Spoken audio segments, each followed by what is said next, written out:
السلام علیکم، میں ہوں فواد خورشید اور آپ دیکھ رہے ہیں پروگرام انسائٹ۔ 25 جولائی 2018 کے انتخابات کو 2 برس مکمل ہو گئے۔ اپوزیشن کی جانب سے دھاندلی کے شدید الزامات ان انتخابات کا بھی مقدر بنے۔ چیئرمین پاکستان پیپلز پارٹی بلاول بھٹو زرداری نے تو یہاں تک کہہ دیا کہ 25 جولائی کو ہمیشہ یوم سیاہ کے طور پر منایا جائے گا۔ لگے ہاتھوں الزام بھی دھرا کہ ان انتخابات کے 90% فارم 45 غائب ہیں یا پھر ان پر دستخط ہی نہیں۔ بلاول بھٹو نے صرف الفاظ ہی پر تکیہ نہیں کیا بلکہ سابق حکومتی اتحادی Balochistan national party Mengal group کے سربراہ سردار اختر جان مینگل سے بھی ملاقات کی۔ اس ملاقات کی ٹائمنگ بھی معنی خیز ہے۔ دوسری جانب چیئرمین نیب نے ایک اور کھلا راز، وہ بات جو سب کو پتہ ہے، اس کا منہ سے اظہار کر دیا۔ جسٹس ریٹائرڈ جاوید اقبال نے عدالت عظمیٰ میں جواب جمع کرایا کہ 30 دن میں کرپشن کیسز کا فیصلہ ممکن نہیں۔ یہ جواب عملاً ٹکا سا جواب تھا۔ ساتھ ہی چیئرمین نیب نے اس کے ساتھ ہی ریٹائرڈ ججز کو احتساب عدالتوں میں تعینات کرنے کی تجویز بھی دے ڈالی۔ بطور چیئرمین نیب خود جسٹس ریٹائرڈ جاوید اقبال کی کارکردگی مثالی ہے، اسی لیے ہم ہوئے تم ہوئے کہ میر ہوئے، نیب کے سبھی تو اسیر ہوئے۔ خیر، چیئرمین نیب اور سپریم کورٹ کی بات ہوئی تو کیوں نہ نیب اور لاہور ہائی کورٹ کا تذکرہ بھی ہو جائے۔ نیب نے چودھری برادران کے خلاف کیسز کھول کر عدالت عالیہ لاہور میں رپورٹ بھی جمع کرا دی ہے۔ ترجمان چودھری برادران نے نیب کو جھٹ سے سیاسی انجینئرنگ کرنے کا ادارہ قرار دے دیا اور اپوزیشن کے نیب بارے میں موقف کی تائید کر دی۔ یہ ہیں آج کے انسائٹ کے موضوعات۔ ہمارے نامور اینکر پرسن اور تجزیہ نگار عمران خان، سابق اٹارنی جنرل عرفان قادر اور نائب صدر پنجاب فیڈریشن آف پاکستان ریئلٹرز احسن ملک۔ مگر آج گفتگو کریں گے عمران خان سے۔ عمران، السلام علیکم اینڈ ویلکم ٹو دا شو۔ وعلیکم السلام، بہت شکریہ آپ کا۔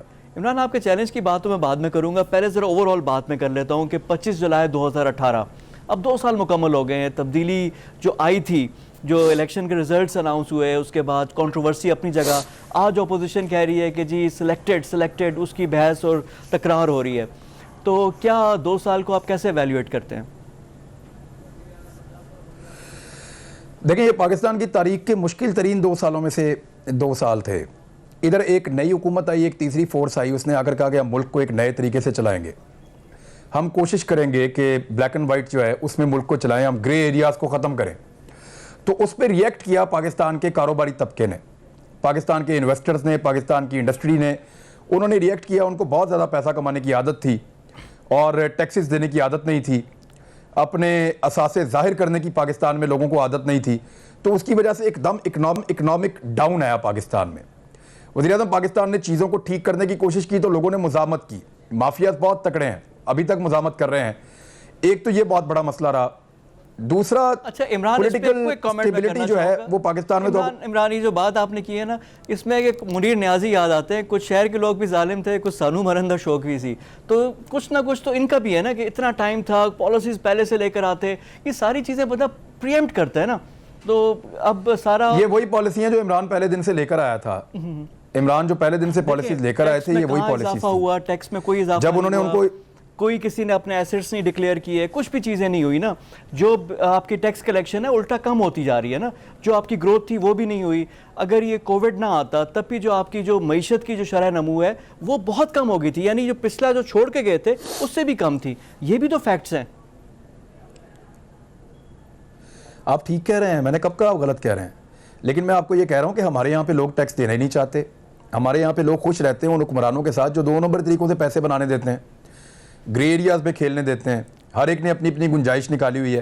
عمران خان کہہ رہا تھا کہ میں آپ سے یہ گنجائش واپس لے لوں گا، تو وہ جو بہت تگڑا مافیا ہے پاکستان میں، جو بڑے لمبے عرصے سے یہاں پہ حکمرانی کر رہا ہے، وہ آ کر اس میں نہیں بیٹھتے اسمبلیوں میں، لیکن وہ اسمبلیوں میں بیٹھے بغیر حکمرانی کرتے ہیں۔ وہ بہت طاقتور ہیں، وہ اتنے طاقتور ہیں کہ اداروں کو اپنی انگلیوں پہ چلاتے ہیں، وہ اتنے طاقتور ہیں کہ چیزوں کو مینوپولیٹ کرتے ہیں، وہ سٹیٹمنٹس نکالتے ہیں، ایون اداروں میں سے بھی نکالتے ہیں۔ عمران خان نے ان سے ٹکر لینے کی کوشش کی اور کئی دفعہ ٹکرانے کے باوجود ان کو نقصان اتنا نہیں پہنچا سکا جتنا پہنچانا چاہیے تھا۔ مافیا بہت تگڑا ہے۔ آپ کو لگتا ہے 2 سال میں ان کو شکست ہو جائے گی؟ سوال ہی پیدا نہیں ہوتا، بلکہ وہ الٹا یہ کرتے ہیں، وہ بندوں کو نوکریوں سے نکالتے ہیں، عمران خان کو بلیک میل کرتے ہیں۔ وہ الٹا یہ کرتے ہیں کہ ٹیکسز روک لیتے ہیں، عمران خان کو بلیک میل کرتے ہیں۔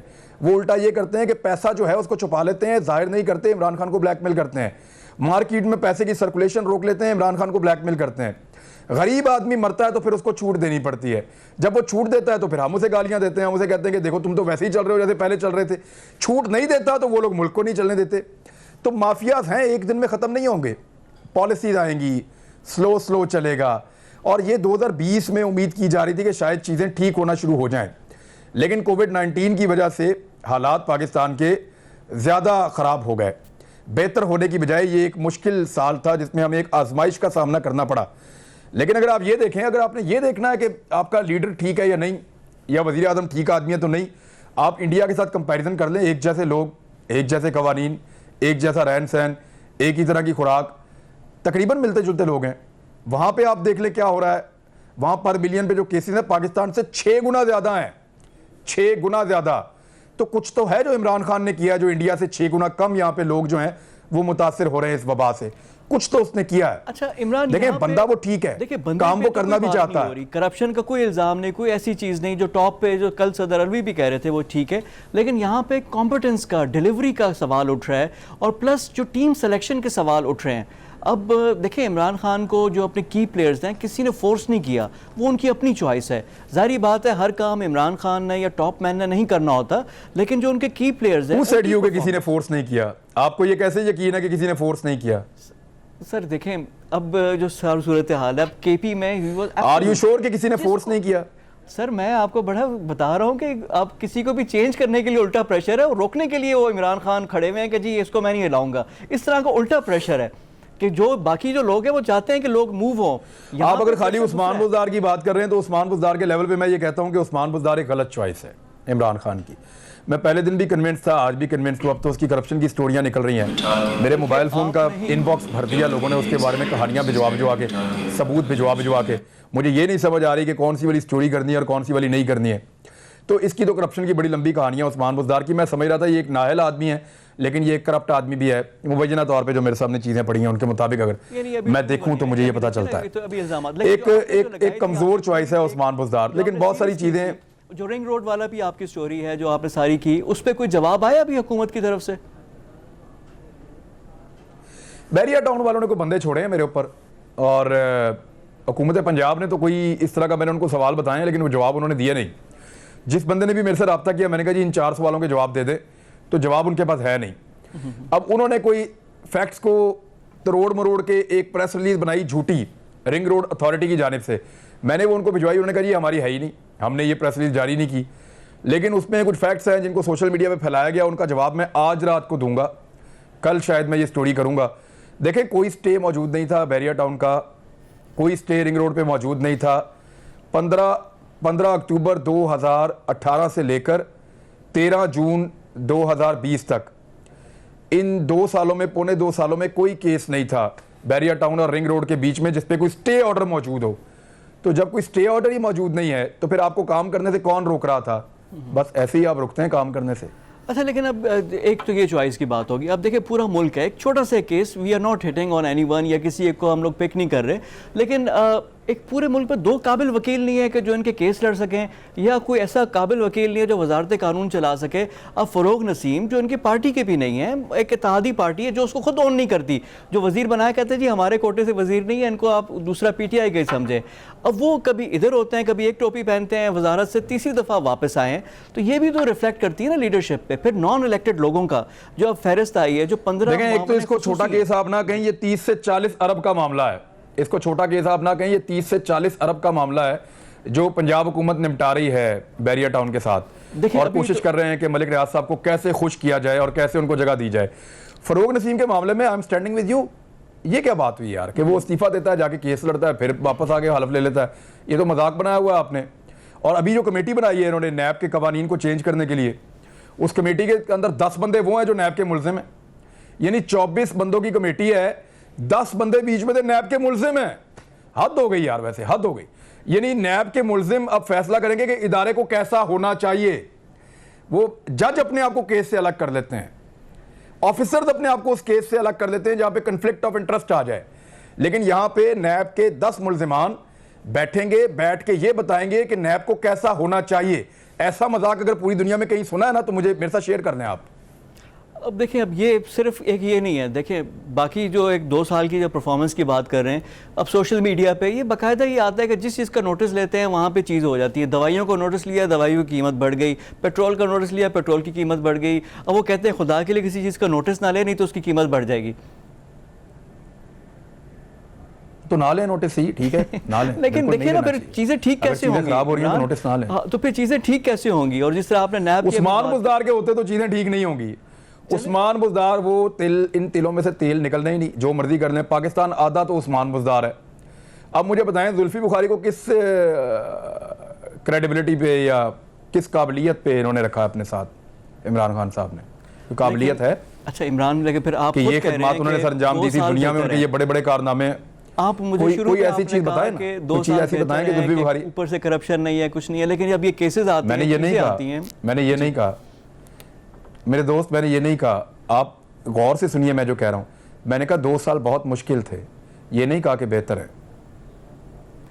لیکن میں نے کہا نا کہ جو وعدہ تھا وہ پورا ہوا. آپ نے کہا نہیں جی بہت حد تک بڑا زبردست ڈیلیور ہوا کہ اوپر سے کرپشن ختم ہو گئی، چیزیں ٹھیک ہیں، عمران خان ایماندار ہیں. میں نے تو نہیں کہا. نکال کے سنیں آپ. دیکھیں شروع میں آپ نکال کے سنیں، میں نے تو نہیں کہا. تو پھر کیا صورتحال ہے؟ کیا میں نے کہا، میں نے نہیں، آپ نے ازیوم کر لیا کہ یہ میں نے کہا ہے. میں نے کہا جی حالات بہت مشکل تھے. یہ 2 سال پاکستان کی تاریخ کے مشکل ترین سالوں میں سے تھے. میں نے کہیں پہ یہ نہیں کہا کہ عمران خان نے بہت اچھا ڈیلیور کیا. میں نے کہیں نہیں یہ کہا کہ اس نے پاکستان کے لوگوں کی حالات بہتر کر دیے. میں نے کہیں نہیں یہ کہا کہ اس کی ٹیم بہت اچھی ہے. میں یہ کہہ رہا ہوں کہ یہ 2 سال بہت مشکل تھے، اور جس طرح اس نے ہینڈل کرنا چاہا یہ ملک اس قابل نہیں ہے کہ اس کو ویسے ہینڈل کیا جائے. ہم لوگ ابھی جو ہے وہ بلیک اینڈ وائٹ کے قابل نہیں ہوئے. ہمیں گرے ایریاز میں جینے کا شوق ہے. دیکھیں نا اب وہ پرانی والی چوائس تو اپنی پاسبلٹی تو ہے ہی نہیں. 30 سال مار کھائیے آپ نے، 30 سال مار کھائیے آپ نے 2 پولیٹیکل پارٹی سے. وہ 5-10 سال اس سے بھی مار کھائیں، شاید ٹھیک کر دے آپ کو، شاید ٹھیک کر دے. اچھا اب آ جاتے ہیں 1 بائی 1 کے. آپ نے بڑا فینسی فل آپ کا جو چیزیں آئی ہیں کہ جی چینی کی رپورٹ میں یہ ہو گیا، آٹے کی رپورٹ میں یہ ہو گیا، آئی پی پیز کی رپورٹ میں. ہماری جنرل نالج اور انفارمیشن میں تو بےتحاشا اضافہ ہوا، لیکن اس کا رزلٹ کچھ نہیں نکلا. رزلٹ نکلنا چاہیے. جب تک آپ نتائج نہیں دیں گے نا رپورٹوں کے اوپر، اگر نتائج نہ نکلے تو ان رپورٹوں کا کوئی فائدہ نہیں ہے. کیونکہ چینی والے معاملے میں آپ کوئی فائدہ نہیں. یہ رپورٹ بنوا لینا، اس پہ نتائج نہ نکلیں تو دیکھیں میں آپ کو ایک بات بتاؤں. عمران خان صاحب سے میں نے یہ گزارش بھی کی تھی، اور یہ میں نے آن ایئر بھی کی تھی، اور میں نے ان کے لوگوں تک بھی یہ بات پہنچائی. میں نے ان سے کہا تھا کہ شوگر مافیا کو اگر آپ نے لگام ڈالنی ہے نا خان صاحب، تو 2 راستے ہیں آپ کے پاس. ایک تو آپ نے رپورٹ بنا کے اپنی ذمہ داری پوری کر دی. اب آپ نے اداروں کو دے دیا، نظام کے حوالے کر دیا کہ ایف آئی اے اپنا کام کرے، نیب اپنا کام کرے، اینٹی کرپشن اپنا کام کرے. یہ وہ ادارے ہیں جو اپنا کام نہیں کر پا رہے. تو خان صاحب آپ نے اس نظام کے آگے اس کیس کو پھینک دیا ہے. تو انہوں نے آگے سے سوال یہ کیا، گورنمنٹ نے جو مجھے جواب دیا، انہوں نے کہا جی آپ بتائیں کہ کیا ہم ڈائریکٹ سزائیں دینا شروع کر دیں؟ عمران خان کوئی جج تو نہیں ہے ہائی کورٹ کا، یا عمران خان کوئی نیب کا آفیسر تو نہیں ہے. ہم تو انکوائری کروا سکتے ہیں، جو اس کا آئینی اختیار ہے اس کے مطابق اس نے انکوائری کروا کے اداروں کو دے دی. اب اداروں کا کام ہے سزا دینا. عمران خان اداروں میں تو جا کے نہیں بیٹھا ہوا. بات ٹھیک ہے، لیکن میں نے ان سے ایک بات کہی تھی. میں نے کہا جی پھر آپ ایک کام کریں، اگر آپ نے مافیا کو توڑنا ہے تو آپ چینی کے اوپر جو امپورٹ اور ایکسپورٹ کی جو پالیسی ہے اس کو ختم کر دیں. آپ گورنمنٹ کا عمل دخل ختم کر دیں. آپ اس کی پرائس جو ہے وہ اس کو، اور شوگر ملوں کے لائسنس دینا شروع کر دیں بہت سارے لوگوں کو. اگر کوئی عام آدمی شوگر بنانا چاہے تو اس کو اجازت دیں، وہ بنائے. ان کا مافیا آپ توڑ دیں. اگر یہ چینی مہنگی بیچے آپ باہر سے منگوا لیں، یہ سستی بیچیں تو پھر آپ باہر بھیج دیں. ان کے ساتھ اپنا تعلق ختم کر دیں. یہ مافیا ویسے ہی ہمیشہ کے لیے ختم ہو جائے گا. وہ کام تو خان صاحب کر سکتے تھے، ابھی تک انہوں نے نہیں کیا.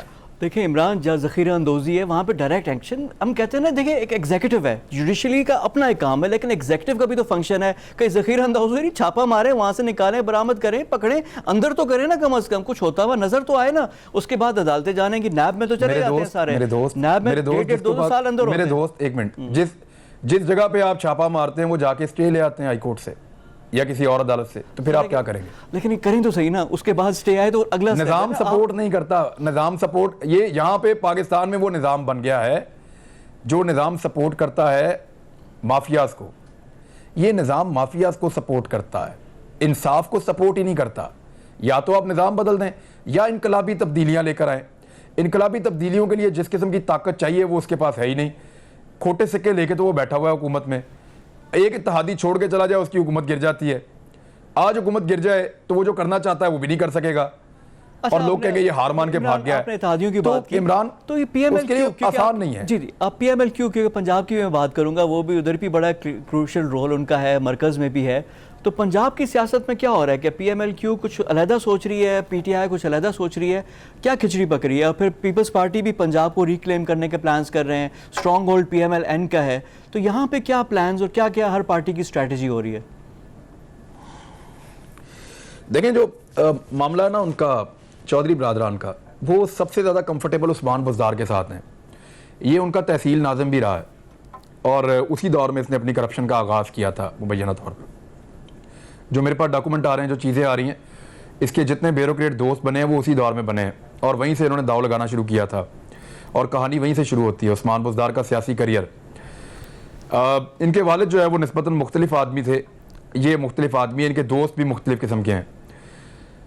عثمان بزدار سب سے زیادہ سوٹ کرتا ہے چودھری برادران کو, وہ جو چاہتے ہیں پنجاب میں کر لیتے ہیں. عثمان بزدار کے علاوہ کوئی اور وزیر اعلیٰ ان کو سوٹ نہیں کرتا. آپ جب وزیر اعلیٰ چینج کریں گے پنجاب کا, تو چودھری یہ کہیں گے یا تو ہمیں بنا دیں, تو یا ہم کسی اور کو نہیں مانتے, ہم آپ کو ووٹ ہی نہیں ڈالیں گے. ووٹ نہیں پڑے گا تو وزیر اعلیٰ بن ہی نہیں سکتا پنجاب میں, اور جو وزیر اعلیٰ پنجاب میں پھر بنے گا وہ تو پھر نون لیگ کا بنے گا, کیونکہ چودھریوں سے ان کے تعلقات بہت اچھے ہیں.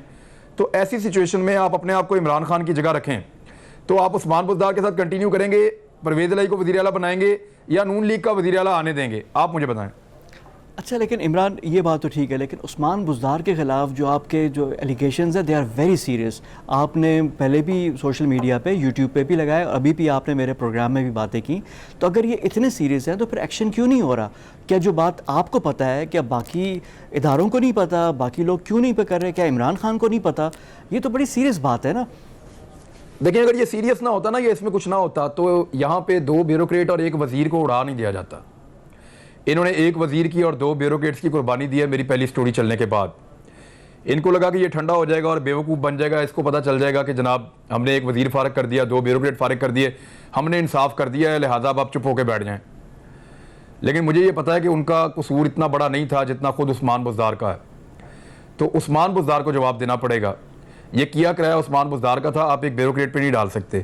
اور عثمان بزدار صاحب یہ مشہور کر رہے ہیں پنجاب میں, یہ خبر نکالنے کی کوشش کر رہے ہیں اپنے سورسز سے, کہ بیریا ٹاؤن کے ساتھ ڈیل میری نہیں ہے, بیریا ٹاؤن کے ساتھ ڈیل عمران خان کی اور اسلام آباد والوں کی ہے, میں تو ان کا ایک کٹ پتلی ہوں.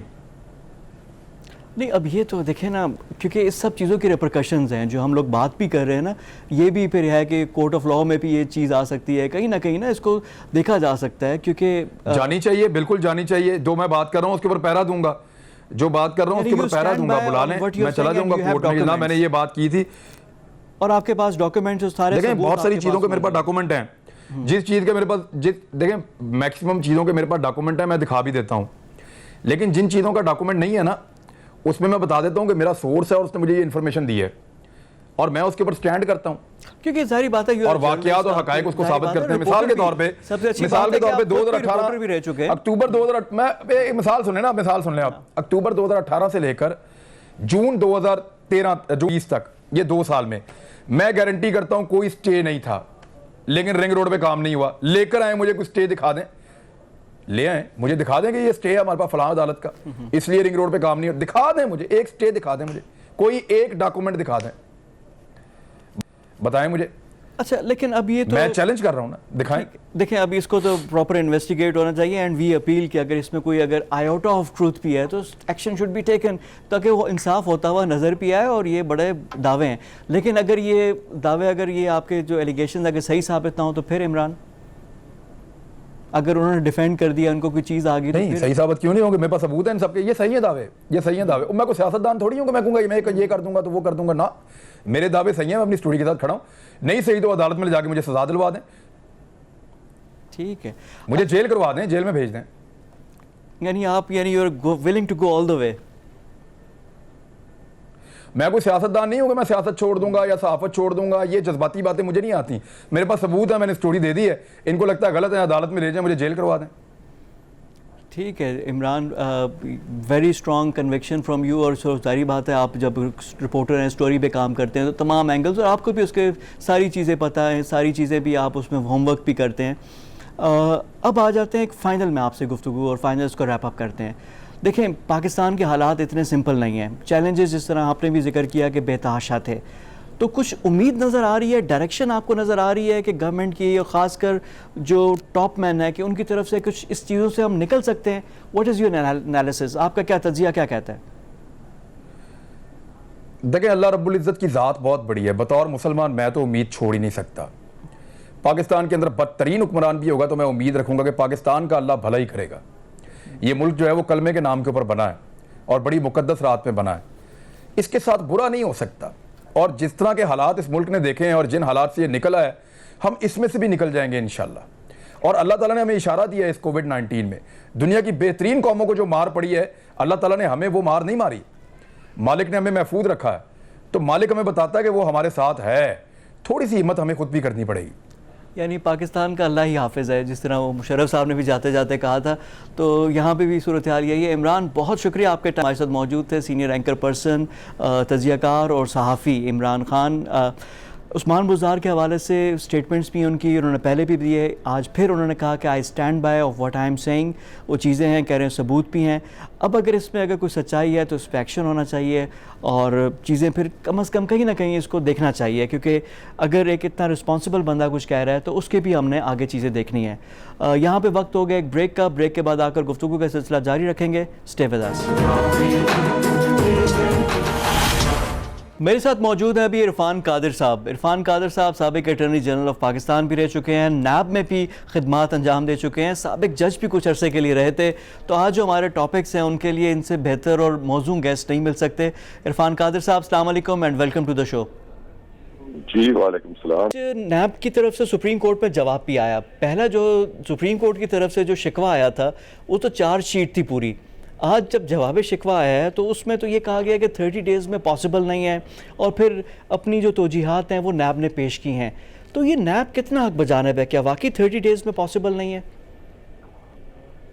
جی یہ تو فیکٹ ہے نا جی, کہ جتنے بھی ریفرنسز آج تک فائل ہوئے ہیں ان کی جو اوسطاً جو پیریڈ ہے جس میں کہ وہ ریفرنس جو ہیں وہ کلمینیٹ ہوتے ہیں انٹو این ایکویٹل اور این افینس, تو تقریباً کوئی 1.5 سے 2 سال تقریباً ہر ریفرنس میں لگ جاتے ہیں. کم از کم 1.25 سال 1.5 سال تو ضرور لگ جاتا ہے ہر ریفرنس کو کنکلوڈ کرتے ہوئے. صرف ایک ریفرنس میں نے سنا تھا, وہ ایک جج صاحب ہوا کرتے تھے, وہ مالک افضل صاحب, انہوں نے 30 دن کے اندر اندر ایک ریفرنس کنکلوڈ کیا تھا. That is the only example. Otherwise تو کبھی بھی اتنے وقت میں پورا ریفرنس جو ہے کنکلوڈ نہیں ہو سکا. تو اس لیے یہ جو پروویژن ہے نیب میں کہ 30 دن کے اندر اندر کمپلیٹ کیا جائے, یہ ایک امپریکٹیکل پروویژن ہے جی. اچھا سر دیکھیں, اس میں دو چیزیں ہو سکتی ہیں. ایک تو ان کا اپنا پاس ریکارڈ, ظاہری بات ہے کہ اس میں سسٹمز کی خرابیاں ہوں گی. ایک ہے جو ہیومنلی پاسبل. تو آپ کے خیال میں یہ پاسبل ہی نہیں ہے کہ اگر ہم لے آئیں دنیا کی بہترین ایجنسیز تو وہ بھی نہیں کر سکیں گی؟ دیکھیں ابھی ریسنٹلی چیف جسٹس صاحب فرما رہے تھے کہ 120 نئے کورٹس بنا دیے جائیں تو نیب کے لیے. تو نیب کے تو ٹوٹل کیسز جو ہیں وہ تقریباً کتنے ہوں گے, کچھ 800 کیس ہوگا, 1000 کیس ہوگا. سر ابھی دیکھیں چیئرمین نیب نے ابھی بھی کہا نا کہ عدالت میں 50 کیسز لگے ہوئے ہیں, تو انہوں نے بھی اس کا ذکر کیا کہ جی وہ ہیں, لیکن پھر بھی جو پھر پروزیکیوشن کی ٹیم اور پھر اتنا عملہ, اتنے ججز, بلکہ وہ تو ریٹائرڈ ججز کا بھی کہہ رہے تھے. تو آپ کا تو موڈ نہیں ہے واپس جانے کا؟ وہ کہہ رہے ہیں کہ ان کو بھی ہم لے کر آ جائیں گے. تو یہ کیا پریکٹیکل چیزیں ہیں, سولوشنز ہیں ساری؟ نہیں میں سمجھا نہیں, کن کو لے کے آ جائیں گے؟ سر انہوں نے کہا کہ جو 120 عدالتیں ہیں, جو ظاہری بات ہے سیشن سے ہم نہیں لیتے, جو پرانے ججز ریٹائرڈ ججز ہیں ان کو بھی نیب نے کہا کہ بلا کر تاکہ ہم لوگ عدالتیں بھر سکیں. تو اسی تناظر میں کہہ رہا تھا کہ آپ کو تو جج بننے کا میں یہی آپ کو بتا رہا تھا کہ یہ جو نیب کے کیسز کا جتنا بھی اس وقت پینڈنسی ہے یا بیک لاگ ہے وہ بہت کم ہے.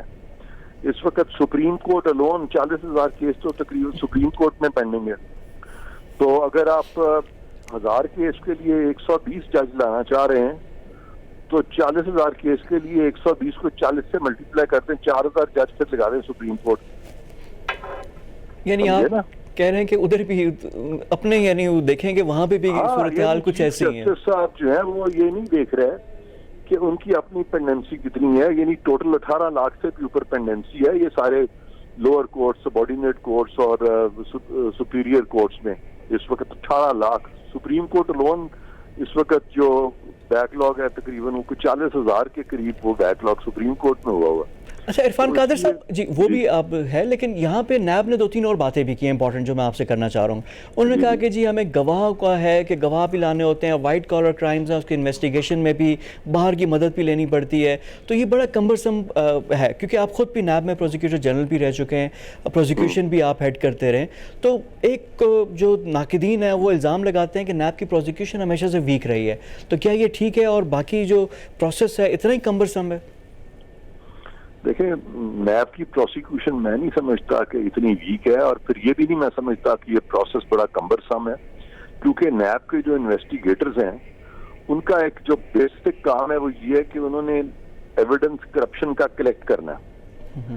لہذا آپ ان کو یہ نہیں کہہ سکتے کہ وہ کرپشن کا ایویڈنس نہ لائیں اور پھر بھی ان کی کنوکشن ہو جائے. اور پروسیکیوشن جو ہے اس کو تو میں سمجھتا ہوں چیئرمین نیب کو ریفرنس فائل بھی نہیں کرنا چاہیے جب تک یہ پروسیکیوشن کے پاس یا جب تک کہ انویسٹیگیشن کے پاس دو ٹوک ایویڈنس اس بات کا نہ آ جائے کہ انہوں نے کرپشن کیا، اس کے شاید ڈائریکٹلی نہ آ جائے.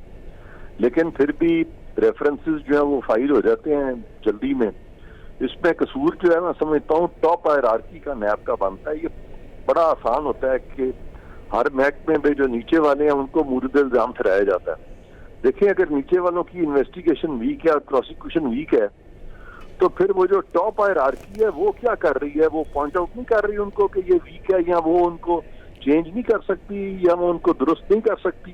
وہ بلکہ اگر وہ ویک پروسیکیوشن ہے یا اگر ویک وہ ہے انویسٹیگیشن تو اس پہ وہ ریفرنسز فائل کر رہے ہیں. تو اس پہ ٹاپ ہائرارکی کا زیادہ قصور ہے. اور میں یہ جانتا ہوں کہ پاکستان کی بیوروکریسی میں اور پاکستان کے مختلف محکموں میں، عدلیہ میں بھی، جو بھی اچھے لوگ ہوتے ہیں جو ٹاپ پوزیشنز پہ ہوتے ہیں وہ رسپانسبلٹی خود ایکسیپٹ کرتے ہیں، وہ کبھی بھی نیچے والوں پہ نہیں ڈالتے. اور جو لوگ اپنے کام کو نہیں جانتے، بیوروکریسی میں بھی جو افسر جو تھے، جو کمزور افسر تھے، وہ ہمیشہ اپنا مدعا جو ہے نا وہ نیچے والے افسروں پہ ڈال دیا کرتے تھے. اچھا عرفان صاحب یہاں پہ ایک اور چیز جو انہوں نے بات کی کہ پلی بارگین والی جو پہلے جو پروویژن تھی جس پہ کافی چیزیں یعنی جانے سے پہلے ہی سیٹل ہو جاتی تھی اور بڑے طویل فہرست ہے. تو یہ جو رائٹ لینا یہ کتنا نیب کے لیے کاؤنٹر پروڈکٹیو ہے؟ تو پلی بارگین والی چیز پہ آپ کے کامنٹس؟ دیکھیں پلی بارگین ایک بڑی بہترین چیز ہے، یہ پلی بارگینز ہونی چاہیے. اور یہ جو تاثر ہے کہ جی پلی بارگین میں نیب مکمکا کر لیتا ہے اور پھر اگر لائبلٹی کی رقم جو ہے وہ تقریباً اگر 10 کروڑ ہے تو نیب 1-2 کروڑ لے کے چھوڑ دیتا ہے، بالکل غلط بات ہے. ایک بھی کیس میرا خیال ہے ایسا نہیں آیا ابھی تک سپریم کورٹ کے سامنے جہاں پہ کسی کی لائبلٹی ورک آؤٹ کی گئی ہو سپوزنگ 20 لاکھ اور اس کو 10 لاکھ پہ چھوڑ دیا گیا. اور یہ جتنے یہ جو باتیں ہو رہی ہیں سپریم کورٹ میں یہ سب مفروضوں پہ ہو رہی ہیں. اگر نیب کا کلیم ہی لائبلٹی غلط ورک آؤٹ کی اور بعد میں انہوں نے درست لائبلٹی کو درست کر کے کم لی ہے تو وہ بات ٹھیک ہے. لیکن یہ کہ لائبلٹی زیادہ بنتی ہے اور کم پیسے لینے، ایک آنے کی بھی چھوڑنے کی اختیار چیئرمین نیب کو نہیں دیا قانون. لیکن پھر بھی نا اس پہ جب آیا تھا کہ جی چیئرمین نیب کو اتنے پاورز کیوں دے دیے گئے نا، اس پر عدالت میں جانا چاہیے، عدالت کو کرنا. آپ نے بھی کنسنٹ تو ہے. چیئرمین نیب کو کوئی پاور ہے ہی نہیں. اسے کون کہتا ہے بڑے پاورز دے دی گئے؟ آپ ذرا نیب کا قانون پڑھیں. سر چیئرمین نیب آپ کو اندر کر سکتا ہے سر 90 دن کے لیے، آپ کو وہ الزام لگا کر اس کے بعد آپ ثابت کرتے رہے. سر اب دیکھیں نا احد چیمہ، فواد حسن فواد، سر یہ ان پہ کیا ہوا ابھی تک؟ وہ مس یوز آف پاور ہے. I agree with you. آپ ٹھیک کہہ رہے ہیں. That is miss use of power. قانون اجازت نہیں دیتا نیب کے چیئرمین کو کوئی یہ کرے، بالکل قانون اجازت نہیں دیتا. ہاں اگر نیب کا chairman miss use of power کرے، اسی لیے جوڈیشل ریویو پرووائڈڈ ہے انڈر دا کانسٹیٹیوشن. لوگ جوڈیشل ریویو میں جا سکتے ہیں اور کورٹ اس کو دیکھ سکتی ہے. لہذا نیب کے چیئرمین کو قانون نے نہ تو آربیٹری ڈسکریشن دی ہے، نہ کوئی ایسی پاور دی ہے جس میں کہ وہ بغیر مٹیریل کے کسی کو اریسٹ کر سکیں، یا بغیر مٹیریل کے یا ایویڈنس کے یا پراپر اپریزمنٹ کے بغیر ریفرنس فائل کر سکیں. یہ قانون کے اندر یہ چیزیں لکھی ہوئی ہیں. اچھا سر اب آ جاتے ہیں کہ جب یہ کیسز فائل ہوتے ہیں، ریفرنسز آتے ہیں، اتنے بڑے بڑے ضخیم جس طرح وہ ناول نہیں ہوتے. مجھے تو ٹالسٹائے اور اس کے دوستویسکی کے ناول یاد آ جاتے ہیں. اتنے بڑے بڑے ریفرنس پڑھنے پہ بھی بڑا مزہ آتا ہے، لیکن اس کے بعد نکلتا کچھ نہیں ہے اس میں. یعنی وہ کہتے ہیں پانی میں مداری چلا رہے ہیں، ساری وہ والی چیز آ جاتی ہے. یہ بات آپ کی بالکل درست ہے. مجھے بھی یاد ہے، میں بھی پیپرز چیک کرتا رہا ہوں مختلف لا ریلیٹڈ سبجیکٹس کے LLB کے، اور میں نے دیکھا جن لڑکوں نے تقریباً فیل ہونا ہوتا تھا تو وہ لمبا لمبا لکھتے جاتے تھے تو ایگزامینر پڑھ کے تانگ آ جاتا تھا, وہ کہتا تھا چلو یار اس کو پاس مارکس ہی دے دو. تو یہ جو ایک اس طرح سے پروفیشنل اداروں کو اس طرح سے اتنے نیشنل اس طرح کی آرگنائزیشن انسٹیٹیوشنز جو ہیں ان کو یہ لمبا لمبا لکھنے کی واقعی ضرورت نہیں ہے. ٹو دا پوائنٹ ریفرنس ہونا چاہیے, بنتا ہے بنائیں ورنہ نہ بنائیں. یہ آپ ٹھیک کہہ رہے ہیں کہ یہ جو رضیہ بٹ کے جو ناولز ہم لکھنا شروع کرتے ہیں تو اس سے ہمیں اجتناب کرنا چاہیے, بلکہ پرانی اگر ہم فیصلے دیکھیں, ججمنٹس دیکھیں تو آج کی عدالتوں کی بہت سارے فیصلے تو 600 صفحے 700 صفحے, جبکہ پرانی ججمنٹس جو ہیں وہ تو 5-10 صفحوں میں 15 صفحوں میں مکمل ہو جایا کرتی تھی. تو یہ ایک انفارچونیٹ ایسپیکٹ ہے جو کہ ہمارے یہاں پہ اداروں میں کراپ اپ کر گیا, اور میں بالکل آپ سے متفق ہوں کہ یہ نہیں ہونا چاہیے. کیونکہ سر کہتے ہیں نا بریوٹی, شیکسپیئر نے کہا brevity is the soul of what, تو وہ بھی ایک چیز ہے. اچھا اب آ جاتے ہیں ایک اور چیز پہ کہ NAB as a tool use ہو رہا ہے سیاسی انجینئرنگ کے لیے, اپوزیشن بھی الزام لگا رہی ہے, تو اس میں کس حد تک صداقت ہے؟ کیونکہ پہلے بھی ہم نے دیکھا احتساب کا نعرہ تو ہوتا ہے لیکن اپوزیشن پہ ہی چل رہا ہوتا ہے پورا آرا. دیکھیں میں یہ تو نہیں کہوں گا وثوق کے ساتھ کہ NAB as a tool use ہو رہا ہے پولیٹیکل انجینئرنگ کے لیے, لیکن نیب کم از کم ٹول یوز ہوتے ہوئے نظر ضرور آ رہا ہے. یہ نظر آ رہا ہے کہ نیب, کیونکہ جس طرح سے یہ کیسز آتے ہیں, جس طرح سے پک اینڈ چوز ہوتا ہے, اس سے ہم دیکھتے ہیں کہ اتنے سالوں سے بدعنوانی تو ملک میں ختم نہیں ہو سک رہی, اور جو سیاسی ہمارے جو پارلیمنٹیرینز ہیں وہ نااہل بھی ہو رہے ہیں, وزیر اعظم بھی گر رہے ہیں, کیبنٹس بھی گر رہی ہیں, حکومتیں بھی گر رہی ہیں. اور احتساب کا جو اصل مقصد تھا کہ اس سے کرپشن ختم ہوگی, وہ کرپشن ختم نہیں ہو رہی. اور ایک اور چیز جو دیکھنے میں آ رہی ہے وہ یہ آ رہی ہے کہ تواتر کے ساتھ پچھلے اتنے سالوں میں ان الیکٹڈ لوگ جو ہیں وہ الیکٹڈ لوگوں کو اکھاڑ پچھاڑ رہے ہیں, ان کو نکال رہے ہیں, ان کی چھٹی ہو رہی ہے. یہ نہیں ہو رہا کہ الیکٹڈ لوگ جو ان الیکٹڈ کا احتساب کریں, بلکہ احتساب جو ہے وہ ان الیکٹڈ لوگوں کے ہاتھ میں ہے. اور مزے کی بات یہ ہے کہ جو ان الیکٹڈ انسٹیٹیوشنز ہیں وہ تو خود احتسابی کرتی ہیں, مثلا جوڈیشری تو خود احتسابی کرتی ہے اپنی, تو پھر سیاست دان جو کہ الیکٹڈ ہیں ان کی بھی کیوں نہ خود احتسابی ہو, لیکن وہ آپس میں چونکہ لڑتے رہتے ہیں, ان کی ریشہ دوانی ہے, اس کا نتیجہ یہ نکلتا ہے کہ عدالت جو ہے پھر وہ ان کے کیسز عدالت میں چلے جاتے ہیں یا نیب میں چلے جاتے ہیں اور ان کو نااہل کر دیا جاتا ہے. اور حکومتیں جو ہے جب کیبنٹ گرتی ہے, آپ کو پتہ ہی ہے جب پرائم منسٹر گرتا ہے تو پھر ساری کیبنٹ گرتی ہے, اور جب کیبنٹ گرتی ہے تو ساری حکومت ہی الٹ جاتی ہے. تو یہ جو پیٹرن ہے اس سے یہ ضرور نظر آ رہا ہے جیسے کہ کوئی پولیٹیکل انجینئرنگ ہو رہی ہے. خدارہ ہو رہی ہے کہ نہیں ہو رہی یہ تو وہی لوگ جانتے ہیں جو اس پولیٹیکل انجینئرنگ کر رہے ہیں یا اس سے اجتناب کر رہے ہیں. ہم لوگوں کو اس طرح سے ڈائریکٹ نہیں پتا, لیکن ہمیں پولیٹیکل انجینئرنگ میں پھر کہوں گا ہوتے ہوئے انفارچونیٹلی نظر بہت آ رہی ہے. لیکن عرفان صاحب یہ بھی چیز اپنی جگہ امپورٹنٹ ہے کہ جی اکاؤنٹیبلٹی ہونی چاہیے اور امپارشل اکاؤنٹیبلٹی ہونی چاہیے. کچھ تو خوف ہو تاکہ بالکل ہی آزادی کے ساتھ لوگ نہ کریں, کہیں نہ کہیں فیئر ہونا چاہیے کہ کوئی پوچھے گا تو صحیح پکڑ تو ہوگی. تو وہ ایک باٹم لائن ہے کہ وہ موجود ہونی چاہیے. اور جو آپ نے ریفارمز کی بات کی, جو چیزیں جو بہتر ہونے والی ہیں, جو پلی بارگین پہ بھی آپ کا پوائنٹ آف ویو ہے, اسی طرح جو جوڈیشل سسٹم پہ بھی آپ کی بات ہے, اس کے بھی اپنے میرٹس ہیں. Thank you. عرفان قادر صاحب ہمارے ساتھ موجود تھے. It's a pleasure as always to speak to you. بہت شکریہ آپ کا, آپ کے ٹائم کا. یہاں پہ وقت ہو گیا ایک بریک کا. بریک کے بعد آ کر گفتگو کا سلسلہ جاری رکھیں گے. Stay with us. بریک کے بعد پروگرام میں دوبارہ خوش آمدید. پروگرام کے اس حصے میں ہم گفتگو کریں گے جو کنسٹرکشن کے لیے جو ایک تاریخی پیکج آیا, نیا پاکستان ہاؤسنگ پروجیکٹ بھی لانچ ہوا, وہ تو ایک چیز ہے. دوسرا اس کے ساتھ ریئل اسٹیٹ سیکٹر بھی ہے. ریئل اسٹیٹ سیکٹر کے پرابلمس بھی ہیں کیونکہ جو کنسٹرکشن کا ریوائول ہونا ہے اس میں ان دونوں کو ہینڈ ان ہینڈ جائیں گے تو تب جا کر ریزلٹس آئیں گے. اس سلسلے میں گفتگو کریں گے, ہمیں جوائن کریں گے محمد احسن ملک صاحب. یہ وائس پریزیڈنٹ پنجاب ہیں پاکستان فیڈریشن آف ریئلٹرز, ان سے بھی گفتگو کریں گے. Pakistan federation of Pakistan chambers of commerce and industry کے بھی یہ ممبر ہیں. اس کے علاوہ ریئل اسٹیٹ کا تجربہ بھی ہے اور مختلف ایسوسیشنز میں یہ عہدیدار بھی ہیں. تو احسن صاحب السلام علیکم اینڈ ویلکم ٹو دا شو. جی السلام علیکم فواد صاحب, کیا حال ہیں آپ کے؟ بالکل ٹھیک ٹھاک. ملک صاحب, ٹو بگن ود, جو کنسٹرکشن کے لیے جو پیکج ہے وہ تو ایک سائیڈ ہے. جو آپ لوگوں کا موقف ہے, آپ لوگوں کا میں نے ایڈ بھی دیکھا جو آپ نے مختلف اخبارات میں بھی کیا, وہاں پہ بھی آپ کی اپیل تھی کہ ریئل اسٹیٹ سیکٹر کو بھی ساتھ لے کر چلا جائے. اب ریئل اسٹیٹ میں ایک ریگولیٹری اتھارٹی کی بڑی ضرورت تھی جس میں آپ لوگوں نے بھی بڑی لابی کی. اب گورنمنٹ کی طرف سے تھوڑا سا کہہ لیں کہ وہ تیار ہو رہے ہیں اس کے لیے. تو یہ جو ریئل اسٹیٹ ریگولیٹری اتھارٹی ہے یہ کتنا زیادہ گیم چینجر ثابت ہوگی؟ کی ضرورت ہے کہ ریرا بننی چاہیے. ریئل اسٹیٹ ریگولیٹری اتھارٹی سر ہمارے لیے بھی ضروری ہے, گورنمنٹ کے لیے بھی اور کنزیومرز کے لیے بھی. یہ تینوں کے جو انٹرسٹ ہے ان کو واچ کرے گی اور پروٹیکٹ کرے گی تینوں کو. اور اس میں میری وزیر اعظم صاحب سے آپ کے پروگرام کے توسط سے ایک گزارش ہے کہ کائنڈلی اس میں آپ جو ریئل اسٹیٹ کی سائیڈ ہے اس کے ریئل سٹیک ہولڈرز کو کائنڈلی ضرور آن بورڈ رکھ کے آپ اس کو ڈیزائن کیجئے گا, ان کو مشاورت لے کے, ان کے پوائنٹس لے کے. یہ نہ ہو کہ جیسے پہلے آپ نے کنسٹرکشن پیکیج دے دیا اور اس میں آپ نے ریٹ کو مائنس کر دیا اور وہ بلڈرز کے لیے آ گیا اور اس وجہ سے ابھی تک اس کی کوئی اتنی آؤٹ پٹ نہیں نکلی.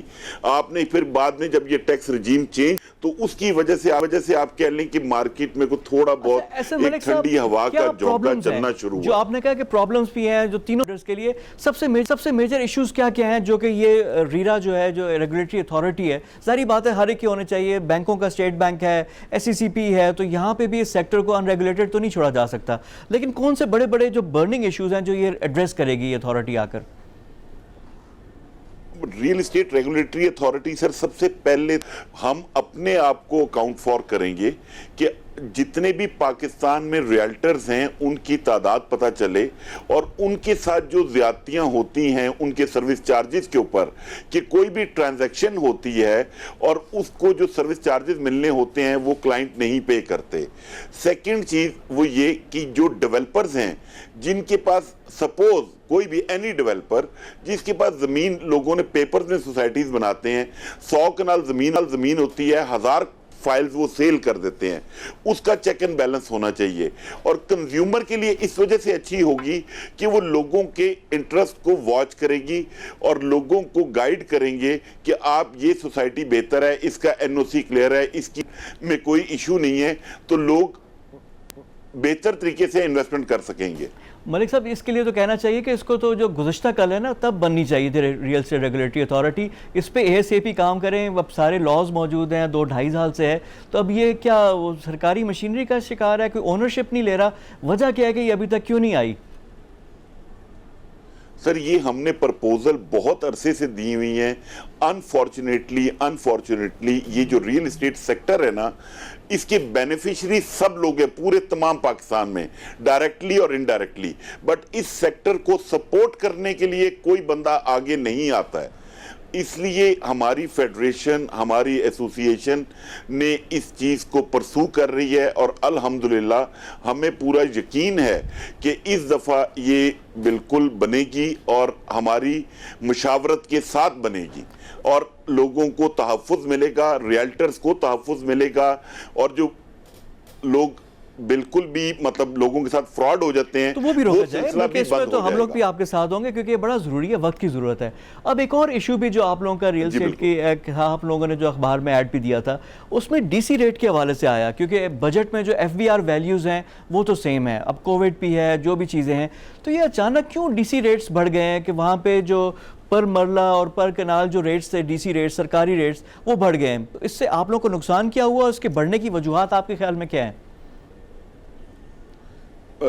فواد بھائی ویری انفارچونیٹ پرائم منسٹر صاحب نے ہماری تجویز کو دیکھا, اس کے بعد چیئر پرسن تھی اس وقت نوشین جاوید امجد صاحبہ, انہوں نے ہماری اس بات کو ایڈمٹ کیا کہ اس سال پورے پاکستان میں F B R evaluation table کو ریز نہیں کیا جائے گا, لیکن Punjab government, S M B R اور ڈپٹی کلیکٹر ریونیوز جتنے بھی ڈسٹرکٹس میں اویلیبل ہیں جو بھی تھے, ان لوگوں نے انسٹرکشن پنجاب سے آئیں ایس ایم بی آر کی طرف سے, اور تمام اضلاع میں